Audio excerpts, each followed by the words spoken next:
ఏందా చూపు పోలీసు వాడు దొంగని చూసినట్టు? నువ్వు చేసే దొంగ పని నీకు తెలుసన్నమాట. ఏంట్రా తెలిసేది? నేనేం ఊరోళ్ళ సొమ్ము తీసుకెళ్తున్నానా? నా కన్న కొడుకు సొమ్ము నా కన్న కూతురికి తినటానికి 4 గింజలు తీసుకెళ్తున్నా. అది తప్ప? ఆహా, ఆ మాత్రం స్వతంత్రం నాకు లేదంటే చెప్పరా?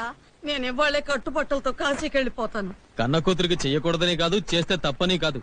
నువ్వు ఏళ్ల తరబడి ఇట్టా వాయనాలు తీసుకుని వెళ్తుంటే నీ అల్లుడు ఆయన కొడుకు తిని తిరగడం మరిగి కష్టపడడం మానేశారు. అది ఎవరికి నష్టమో నువ్వే ఆలోచించు.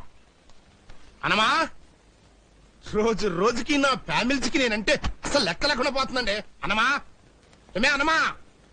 ఎందుకయ్యా అరుస్తా వాతలు పెట్టిన గొడ్లాగా? ఇక్కడే ఉన్నాగా. అరుపు కాదే, బలుపు. నీ ఒంటి బలుపు ఇదిగా నే కట్టుకున్న గుడ్డం చూస్తుంది తెలుస్తుంది. అసలు ఈ పోతురాజు ఎవడే? నీకు మొగుడు. అదే నా కర్మ. నర్మాయ్, నా